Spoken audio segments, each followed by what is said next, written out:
आखिर कौन है ग्रेनी? क्यों ग्रेनी अपने घर में आने वाले सभी लोगों को मार देती है? आखिर क्यों ग्रेनी दूर जंगलों में रहती है? और ऐसा क्या हुआ था ग्रेनी के साथ जो आज वो इतनी भयानक और डरावनी बन गई? तो चलिए देखते हैं ग्रेनी और उसके परिवार की पूरी कहानी।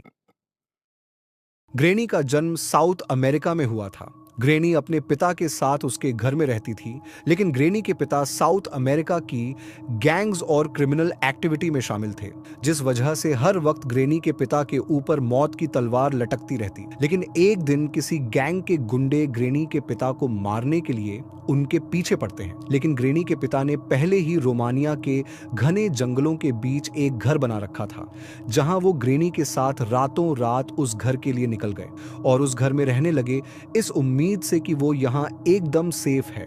लेकिन एक रात उस गैंग के गुंडों ने ग्रेनी के पिता वो वहां भी ढूंढ लिया और उसी घर के अंदर बेरहमी से मार दिया। लेकिन ग्रेनी ने हिम्मत दिखाई और उस घटना के बारे में पुलिस को बताया।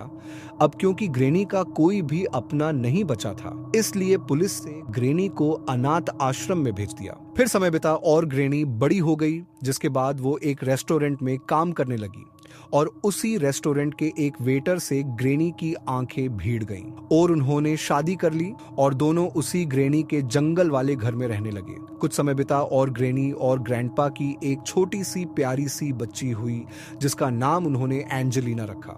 शुरू के 3 साल तो सब ठीक था, लेकिन एक दिन ग्रेनी ने ग्रैंडपा को जंगलों में मरा हुआ पाया। उस दिन से मानो ग्रेनी पूरी तरह से टूट सी गई, लेकिन ग्रेनी ने ग्रैंडपा को अपने ही घर के पीछे दफना दिया। अब उस घर में सिर्फ ग्रेनी और उसकी बेटी एंजेलिना वो दोनों ही रहा करते थे। लेकिन एक दिन अचानक ग्रेनी के घर एक साइमन नाम का बच्चा आया, जिसका इस दुनिया में कोई नहीं था, इसलिए उसने उसे भी अपने साथ रखा। फिर साइमन और एंजेलिना एक साथ बड़े हुए और दोनों ने शादी कर ली और ऐसा कहा जाता है कि यही साइमन आगे जाकर सिलेंडर मैन बना। समय के साथ इन दोनों की एक बच्ची हुई, जिसका नाम स्लेंड्रीना रखा, जो ग्रेनी की पोती थी। लेकिन फिलहाल कहानी में चलते हैं थोड़ा पीछे, और जो ग्रेनी की अपनी बेटी एंजेलिना थी, ऐसा कहा जाता था कि वो श्रापित थी। इस वजह से उसकी बेटी स्लेंड्रीना वो काला जादू और शैतानी शक्तियों जैसे चीजों में काफी लगाव रखती थी और अपने ही घर के बेसमेंट में काला जादू भी करा करती थी।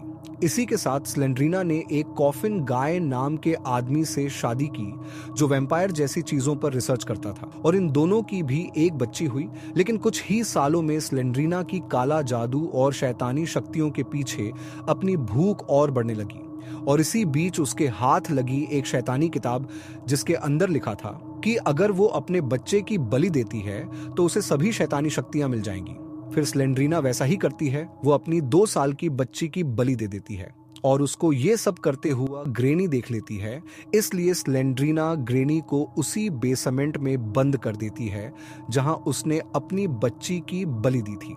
अब घर में सिर्फ ग्रेनी और स्लेंड्रीना ही थी, क्योंकि ग्रेनी की बेटी एंजेलिना पहले ही मर चुकी थी और उसका पति साइमन, जो एंजेलिना के श्राप के बाद सिलेंडरमैन बनकर जंगलों में चला गया, और उसकी पोती स्लेंड्रीना का पति अपने एक्सपेरिमेंट में फेल होकर खुद एक वैम्पायर बनकर चला गया था, और स्लेंड्रीना की बच्ची को पहले ही उसने बलि चढ़ा दिया था। और अब तक ग्रेनी बहुत बूढ़ी हो चुकी थी, वो बस मरने ही वाली थी कि स्लेंड्रीना की बच्ची की आत्मा ग्रेनी के सामने आती है और उसे शैतानी शक्तियां देती है, जिसके बाद ग्रेनी बहुत भयानक रूप ले लेती है और स्लेंड्रीना को मारने के लिए जाती है।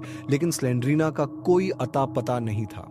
इसी बीच ग्रेनी अपनी शैतानी शक्तियों से ग्रैंडपा को भी जिंदा के देती है, लेकिन ग्रैंडपा की मौत कई साल पहले हो चुकी थी, इसीलिए ग्रैंडपा एक ज़ॉम्बी में बदल जाते हैं। उसके बाद जो भी ग्रेनी के उस घर में जाता, ग्रेनी और ग्रैंडपा उसे मार देते, क्योंकि उन्हें लगता कि वो स्लेंड्रीना के बारे में जानते हैं